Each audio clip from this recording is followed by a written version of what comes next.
What is the true price of a cup of coffee? Simple question, but I'm going to go deeper in on this question on this week's Tuesday treesPhilosophies, right about now. Welcome to Tuesday treesPhilosophies. This is where I go deeper on my values, principles, ethics, random thoughts, ideas on pop culture, whatever you might have. People always tell me I go too deep. Well, I go deeper, baby. Anyways, so it's a simple question today. What is the price of a cup of coffee? And you might think it's a simple answer. You go to a store, you go to a cafe, you look at the price, and boom, that's your price of coffee. But as you'll notice, if you go to a different store, there's a different price associated with the cup. So if you were to go to somewhere like Tim Hortons, for example, which is a nationally recognized brand, they're going to have a much cheaper cost, which is similar to something like Dunkin' Donuts in the US compared to a local coffee shop that is providing organic coffee that is sustainably grown. It is fair trade, for example. And when you look at all these variations, this is where you see the costs start to change, right? So let's think about that a bit more. Our national, multinational brands such as Starbucks, Tim Hortons, so on and so forth, they're able to sell cheap coffee due to the fact that they have lowered costs, right? Because you're going to sell typically at X or whatever the amount is over your purchase price. So when we look at these companies that are selling coffee, you have to look at what is the price of the bean that they are paying. And when you look at the price of the bean, that is where you start to see, okay, where did the bean come from? Were the people fairly compensated for the work? Was the bean grown in a manner that is sustainable? Was the bean grown in a way that minimizes the environmental damage? Because when we look at the fact that these things are grown outside of our local communities, we are essentially outsourcing the costs, outsourcing the environmental costs, right? So when you have a bag that has, for example, a fair trade coffee bag, then that means that the people that grew that coffee were compensated fairly for their work. And now this is important because coffee is predominantly grown in arguably less developed countries. So what we need to do is improve the living conditions of those people. And how do you do that? You pay them a fair living wage. Now, some people might say that it's due to capitalism that these people are being ravaged and taken advantage of, but I would argue that these people in these countries are not being paid a fair wage because of the lack of capitalism.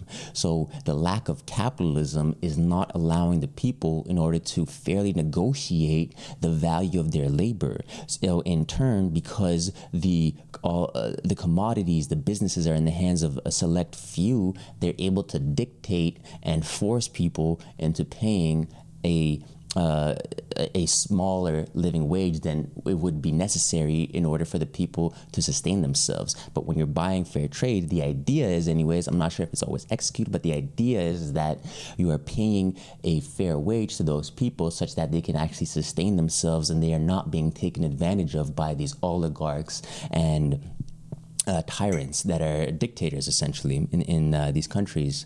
So when we look at the price of coffee, there's the labor that goes into it, but then there's also the environmental cost, right? When we look at the heavy pesticide use that is associated typically with coffee, that does have an environmental cost. For example, with the wastewater treatment that needs to be done downstream when you have rainfalls, which collects all these pesticides and runoffs and then takes them off into local rivers. We need to collect this water so that it's treated. Now, countries that are growing these coffees, do they have as high of environmental standards when it comes to wastewater treatment or their treatment of runoff from a heavy stormwater event. So when you have a lot of rainfall falling, that carries off all these chemicals that have now come into the solution. Now these chemicals are being carried off into the rivers and lakes downstream. Now if we are responsible, we can catch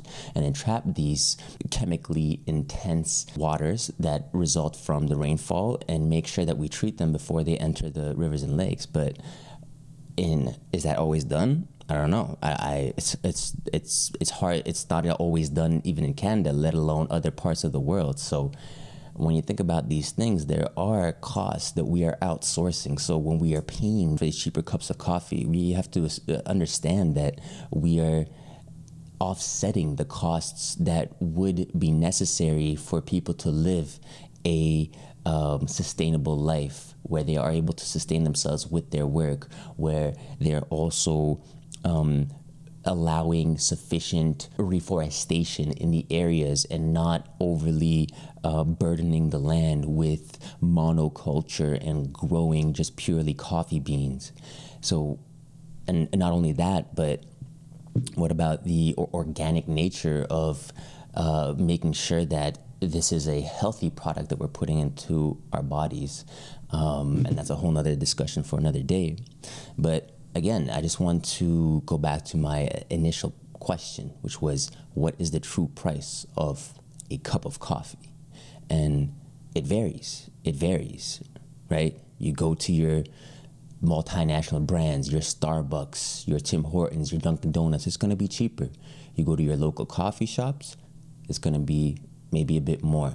But again, what are the costs that we're not paying for when we buy that cup of coffee from Tim Hortons, when we essentially are offsetting the duty to pay people a fair wage that they are able to sustain themselves by? And now maybe you might say that, you know what, I can't afford to pay like twice as much for my cup of coffee, and that's why I'm gonna get my Tim Hortons. And I'm not gonna hate, I've had my Tim Hortons many a time, and I still will continue. Same with Starbucks and all that. But it's just, if we can even try to change that percentage, where even maybe it's 50-50, or you know, even a quarter of the time, if we could get our source from those more sustainable, responsible sources. You know, we vote not just once every 4 years or 5 years, we vote with our dollar. Fundamentally, every time that we pay for something, we are doing a vote. We are voting for that good. We are voting for that commodity. We are voting for that system. And when we put money into it, then that's how you really vote. So if you believe in sustainable growth, if you believe in protecting the environment, not just from global warming, but just from basic pollution, like just basic pollution, then we do need to take into account the costs that we're offsetting when we don't buy organic, when we don't buy fair trade, when we don't buy sustainably grown. And, you know, I'm not saying that I do all the time 100% either, but it's just something to think about, when we do make those choices. And I started out with a cup of coffee, but in reality, you can think about this for every single product that we get.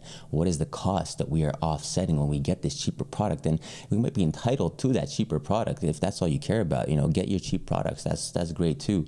But as we're realizing that with globalization, it's not always the best to get the cheapest products possible, because sometimes there's yes, you are paying a lower cost, but there's a cost that is being offset somewhere else. That cost is being offset.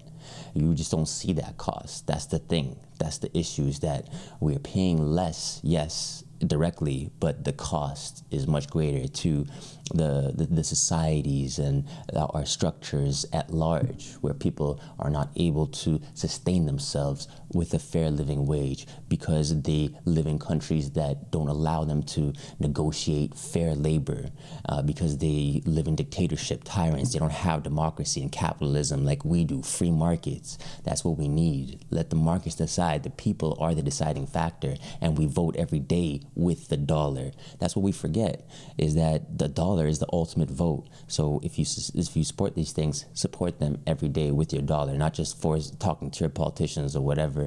That's great too, but direct person to consumer, or consumer to business. For lack of a better term, consumer to business. That is the best way. It's direct. You're voting with your dollar. Anyways, that's this Tuesday's Trees Philosophies.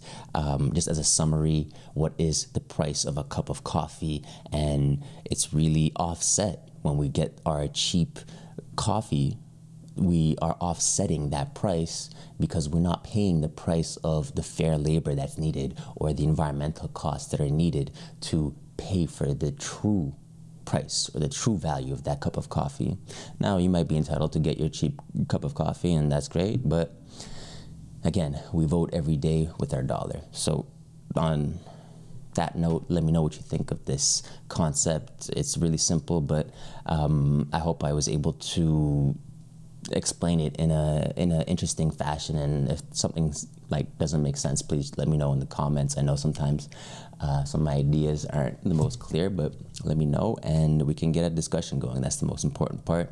We're just here to learn, find the truth, and get that good cup of coffee for the right price, the right value that people deserve for the product that they created. Anyways, Tuesday's Trees Philosophies. I'll catch you guys next time. Peace.